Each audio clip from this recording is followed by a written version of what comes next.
Hi, welcome to the Market Alert for Friday, the 5th of June 2020. So gold gains as investors dump dollars, bonds and stocks go to all-time highs. We're talking about the NASDAQ here, and we'll get to that in just a moment. But also out yesterday, another 1.87 million more Americans filed for unemployment benefits for the first time, slightly higher than the, as it says there, the 1.83 million expected. And we just scroll down a bit. It said that brings the 11-week total to 42.6 million, dramatically more than any period in American history.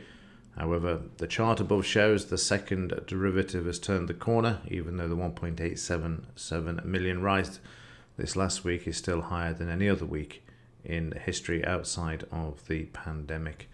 So yeah, it is showing a sort of a downward trend there, thankfully.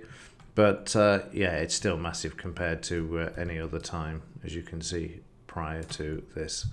And very bad news. But that doesn't stop the market from going up, which we'll see in a moment. But before we get to that, let's just check in with our friendly criminal Lagarde. As yesterday, as expected, the euro surges after ECB expands emergency QE by 600 billion. So they've just added another 600 billion on to the 580 billion or whatever it was, or 550 billion, bringing a total anyway of 1.3 trillion is what they're going to actually print now. And this is going to continue through all the way through to June of 2021. You really cannot make this stuff up. Honestly, you cannot make it up. But yeah, she's managed to pull it off.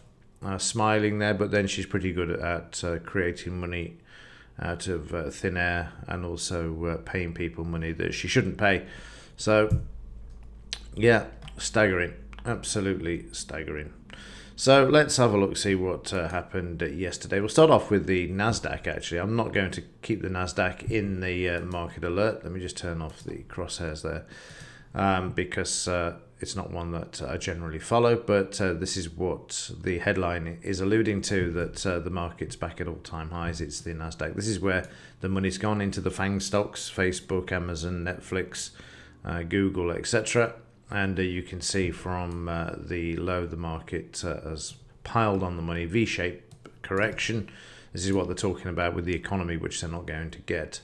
But certainly with the stock market, it's easy when you're printing trillions, it finds its way back into the market. So will the NASDAQ break the highs? I suspect so.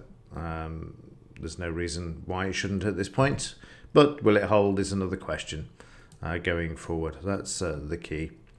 So let's have a look at the German DAX for yesterday. And again, we can see, I think this is up to date. Let me just check this. It looks slightly odd. Nope. It isn't right. No, just one second. Let me just reload this chart. Okay, so in the German DAX daily, we can see yesterday we've got a bit of selling around there, but this has been discounted overnight as prices have once again traded back through the 76% retracement from the high to the low. So again, over 3/4 of the down move has now been recaptured as prices continue to move higher.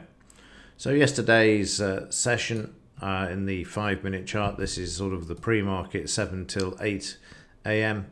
and then you see the buying coming in there with the green bars, prices moving higher, and they trade up, as you'll see here, from this high to the low here. Prices trade to again 76-78% of the move before they then see some weakness and then move lower, creating, well, it's past a double bottom there, but sitting on the DP level, prices then sideways until we get to this move here. And this is the announcement by the ECB, which was met with a lot of euphoria, and then eventually it all fizzled out as the US unemployment figures and the Dow futures move lower. However, this was soon brought back. Again, you can see it's about 50-62% retracement from the high to the low. And you're going to see 62% retracement as prices then traded sideways before moving lower for the remainder of the session. The same for the 2-minute chart as well, which I'm not going to look at today. We'll have a look at the Dow. Similar picture. We've not quite got to the 76% retracement in the Dow. However, we have broken above the 200 moving average, and there's room to move to 89% retracement from this high to this low. And no doubts this is going to continue for as long as they can. Now, today is an important day. Just before we look at the 5-minute chart, let me just look at this while I'm thinking about it. We've got big news today. We've got the non-farm payroll. This is out at 1:30 and expected to show 7.7 million added on to the 20 million from last month.